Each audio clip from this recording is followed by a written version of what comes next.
జాతీయవాద జర్నలిజానికి అసలైన వేదిక నేషనలిస్ట్ హబ్ ని సబ్స్క్రైబ్ చేసుకోండి. నోటిఫికేషన్స్ కోసం బెల్ ఐకాన్ పై క్లిక్ చేయండి. విజయ్ మాల్యాకి సంబంధించి ఆయన ఆస్తులను జప్తు చేయడం ఒక పద్ధతి. అవును, ఆయన పైన క్రిమినల్ చర్యలు లేదా ఆయన పైన తీసుకోవాల్సిన కఠినమైనటువంటి ఆ న్యాయపరమైనటువంటి చర్యలు తీసుకోవడం అనేది రెండోటి. అవును. ఈ న్యాయపరమైన చర్యలు తీసుకునే లోపే ఆయన ఇక్కడ నుంచి వెళ్ళిపోయాడు. అంటే న్యాచురల్ జరుగుతున్నాయండి, అవి న్యాచురల్ గా జరుగుతున్నాయి. కోర్టులో కేసులు వేయడం, ఇవన్నీ సివిల్ కేసులు అన్నీ జరుగుతున్నాయి అనమాట. ఈ గోవా ఇదైన తర్వాత ఆయనకి ఏమనిపించిందంటే, ఆయనకి అంటే బ్యాంక్ డాక్యుమెంట్స్ ఇవన్నీ టైట్గా ఉంటాయి కదా, ఎవరైనా ఈయనకి ఏం అడ్వైజ్ చేశారో ఏమో తెలియదు, కానీ మొత్తం టైట్ అయిపోయినట్టు ఉంది. ఆయన పర్సనల్ గ్యారంటీ కూడా ఇచ్చాడు. సో బాగా టైట్ అయిపోయినప్పుడు ఉన్నటువంటి కంటిన్యూస్ ప్రెషర్ బహుశా తట్టుకోలేక ఆయన వెళ్ళిపోయినట్టున్నాడు. ఇంకా మనం ఈ డబ్బులు ఇవ్వాలి అనేటటువంటి దాని గురించి బహుశా అది ఉండొచ్చు. బట్ మీకు అవి ఏమైనా బ్యాడ్ లీగల్ అడ్వైజ్ ఎవడెవడు ఉంటారు కదా చెప్పినట్టు, అటువంటి వాళ్ళు ఇచ్చారో లేదో మనకు తెలియదు. కానీ ప్రెషర్ మాత్రం ఆయన మీద బాగా చేసాం. ప్రెషర్ మాత్రం చాలా బాగా ఉంది. ఎందుకంటే ఆల్మోస్ట్ ప్రతి కేసు ఆయన ఫైల్ చేసి ఇది చేసి అప్పీల్ చేయడం ప్రతి ఒక్కటి వి ఫాట్ వెల్. ఒక మంచి సీనియర్ కౌన్సిల్ ఉన్నారు రెగ్యులర్గా, ప్లస్ లా ఫార్మ్స్ బెంగళూరులో కానీ బాంబేలో కానీ ప్రతి దగ్గర కూడా రకరకాల ప్రతి స్టేజ్లో కూడా వి కుడ్ ఫైట్. అక్కడ ఆయనకేమీ పెద్ద గ్యాప్ ఏం దొరికేది కాదు, దొరికే అవకాశం కూడా లేదు. ఎందుకంటే డబ్బులు తీసుకున్నాడు, కంపెనీ డబ్బులు తీసుకుంది, ఇవంతా బ్లాక్ అండ్ వైట్ కదా. ఎంతకాలం దాని మీద మసిపూస్తారు మీరు పర్సనల్ గ్యారంటీ ఇచ్చింది బ్లాక్ అండ్ వైట్ అందుకు తెలుస్తుంది. నా టైమ్లీ ఫైనాన్స్ ఇవ్వలేదు, ఇవన్నీ చెప్పేటటువంటి డిఫెన్స్లు ఏమైనా ఉంటాయంటే అవి చిన్నప్పటి నుంచి అందరూ చెప్తున్నవే. మీరు ఏ బారోయర్ నుంచే చెప్పినా కానీ నాకు సరిగ్గా డబ్బులు ఇవ్వలేదని ఇదే చెప్తారు కదా. అండ్ ఆయన నుంచి రికవర్ కావాల్సినంత మొత్తం ఆర్థికంగా అయితే అంటే నాకు తెలిసినంత వరకు, అంటే ఇది నేను తర్వాత ఆ డిపార్ట్మెంట్ చూడలేదండి, కొంతగా నేను చూసినంత వరకు కొంత ఈ 2 విల్లాది అది అమ్మేసి కొంత డబ్బులు వచ్చాయి. సో మీరు తర్వాత అంతవరకే జరిగింది. ఆ తర్వాత ఏమైందంటే నేను సెక్యూరిటీస్ వరకే చూశాను. బెంగళూరులో జరిగినటువంటి కేసు కన్సోర్టియం వాళ్ళు చూసుకున్నారు. నాకు తెలిసిన ఇన్ఫర్మేషన్ సబ్స్టాన్షియల్ అమౌంట్ రికవర్ అయిందని అన్నారు. తర్వాత నేను ఫాలోఅప్ కాలేదు, ఎందుకంటే తర్వాత మిగతా అకౌంట్స్ కూడా ఉంటాయి కదా. వండర్ఫుల్. సో అయితే మరి విజయ్ మాల్యా బయటకు వెళ్ళిపోయే టైంకి జనరల్గా అప్పుడు వచ్చిన అందరి వాదనలు ఏంటంటే, విజయ్ మాల్యా అయినా, నీరవ్ మోదీ అయినా, లేకపోతే మెహుల్ చోక్సీ అయినా, ఇలా పేర్లు అయితే గుర్తుండిపోయాయి. సీరియస్గా మాట్లాడితే అది ఇక నోట్లలో నానిపోయేలాగా మొత్తం దేశవ్యాప్తంగా కూడా చర్చలోకి తీసుకొచ్చారు. సో ప్రతిపక్షాల ఆరోపణ ఏమో మోదీ గారు వచ్చిన తర్వాతే ఇదంతా వీళ్ళందరూ బయట దేశాలకు వెళ్ళిపోతున్నారు, వీళ్ళందరూ కూడా ఈ డబ్బులు ఉన్న వాళ్ళందరూ కూడా డబ్బులు తీసుకొని బయట చెక్కేస్తున్నారు.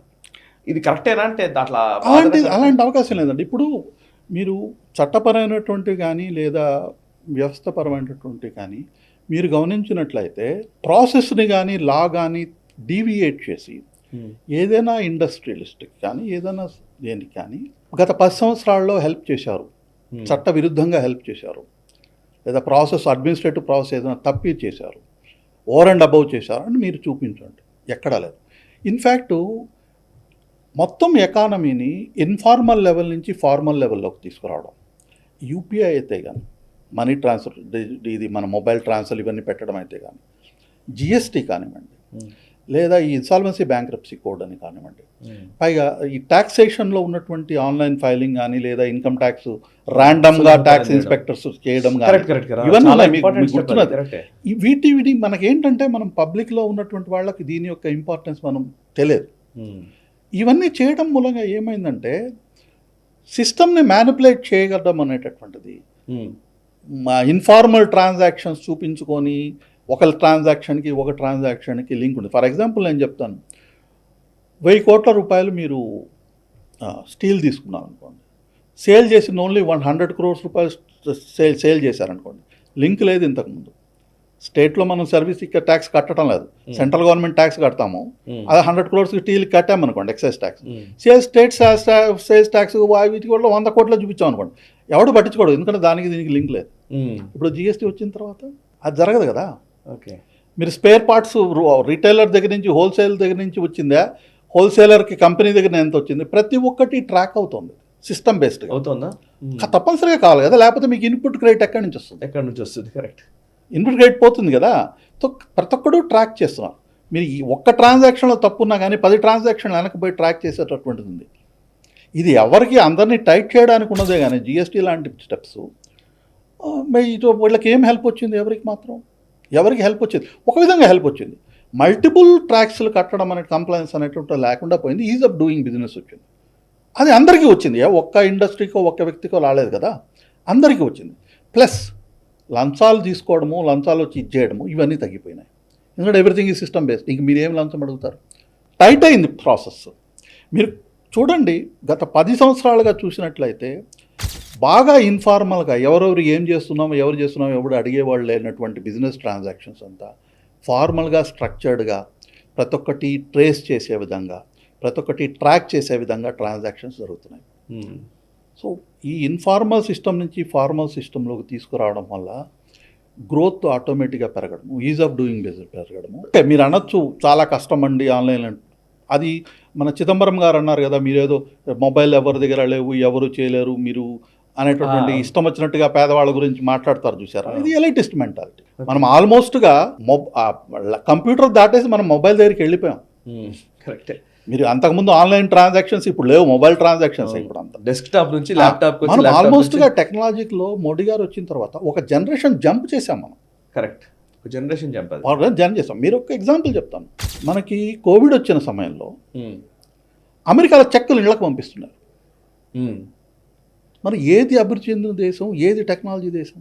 మనకు వాళ్ళ అకౌంట్లో పడుతున్నాయి. నాకు కోవిడ్ వచ్చినప్పుడు ప్రతిరోజు మున్సిపల్ కార్పొరేషన్ నుంచి ఫోన్లు వచ్చాయి. ఎందుకంటే నేను టెస్ట్ చేసుకోగానే పాజిటివ్ రాగానే ఆటోమేటిక్గా ఆన్లైన్ రిపోర్ట్ వెళ్ళింది నా మొబైల్ నెంబర్తో సహా. మీకు ఎంత ఉంది, మీ పక్కన ఎవరున్నారు, ఏమున్నారు, మీరు అడ్మిట్ కావాలంటే మేము అంబులెన్స్ పంపిస్తాము. ఇవన్నీ అమెరికా లాంటి దేశంలో చేశారంటారా? ఎవడు తెచ్చాడో, ఎవడు బతికాడో ఎవడికి ఇది లేదు. వ్యాక్సినేషన్ సర్టిఫికేట్ కూడా ఫిజికల్ కాపీ వాళ్ళు వాడుతూ ఉన్నప్పుడు మనం ఆన్లైన్లో బార్ కోడ్లో చూసి పెట్టాం. దాని మీద ఆయన ఫోటో ఉందని మనం కొట్టుకొని వచ్చాం. కానీ ఇక్కడ మాట్లాడారు కానీ ఇటువంటి పిచ్చి పిచ్చివి చూడడం తప్పితే కానీ దీనివల్ల ప్రజలకు ఎంత బెనిఫిట్ వచ్చింది, ఎన్ని లక్షల ఎన్ని కోట్ల మంది ప్రాణాలు ఇదైంది. వాళ్ళు ఇన్ఫెక్ట్ అయినట్లయితే లాంగ్ టర్మ్ ఎఫెక్ట్ ఉందో ఎవరికి తెలియదండి.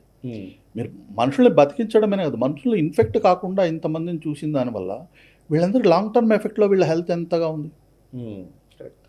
వాళ్ళకి 10 సంవత్సరాల తర్వాత ఆరోగ్యం పూర్తిగా పాడైపోయే పరిస్థితి లేకుండా ఉండదు కదా. అది కూడా చూశారు కదా. కాబట్టి ఇదంతా ఏం వచ్చింది, మొత్తంగా సిస్టమేటిక్గా చేయడం అనేది, ఫార్మల్గా ఎకనామీ తీసుకురావడం అనేది, అందరినీ లింక్ చేయడం. జన్ధన్ అందరూ ఎక్కిరిచ్చారు. ఆ జన్ధన్ కానీ లేకుండా ఉన్నట్టయితే తిండికి లేక ఎంతమంది పేదవాళ్ళు చనిపోయేవారండి ఆ టైంలో. వాళ్ళకందరికీ డబ్బులు అకౌంట్లోకి వచ్చాయి కదా. ఆ తర్వాత ఈరోజు రైతులకు అందరికీ డబ్బులు అకౌంట్లోకి వెళ్తున్నాయి కదా. ఇంతకుముందు మీ నాన్నగారు అంటే రాజీవ్ గాంధీ గారే కదా చెప్పింది, ₹1 వస్తే అందులో 15 పైసలే ప్రజల దగ్గరికి వెళ్తుందని. మీ నాన్నగారు కదా చెప్పింది, మనం కాదుగా. అదేం బీజేపీ వాళ్ళు వచ్చి ఆరోపణలు ఏమీ వేయలేదు. ప్రధానమంత్రి అయిన తర్వాత ఆయనే నేను ₹1 పంపిస్తే అందులో 6వ వంతు మాత్రం ప్రజల దగ్గరికి యాక్చువల్గా వెళ్తుంది, మధ్యలో అందరూ తినేస్తున్నారు. ఈరోజు తినేటటువంటిది ఏముంది అంటే, తినేటటువంటిది మొత్తం చాలా వరకు 99% అంటే ఎక్కడైనా తినడానికి అవకాశం ఉండదు. అందులో ఏం లేకుండా ఎవరు ఏది జరిగేది కాదు. కానీ 99% బ్లాక్ అయింది. ఆ రోజు ఉన్నటువంటి విచ్చలవిడితనం అనేటటువంటిది బాగా కంట్రోల్ అయింది. ఈ వీడియో మీకు నచ్చినట్టయితే లైక్ చేయండి, 10 మందికి షేర్ చేయండి. అలాగే కామెంట్ల రూపంలో మీ అభిప్రాయాలను మాతో పంచుకోండి. Nationalist hub group of channels ను సబ్స్క్రైబ్ చేసుకుని తెలుగునాట జాతీయవాద జర్నలిజాన్ని ప్రోత్సహించండి. ఈ వీడియో కింద ఉన్న బెల్ ఐకాన్ పై క్లిక్ చేయడం మర్చిపోవద్దు.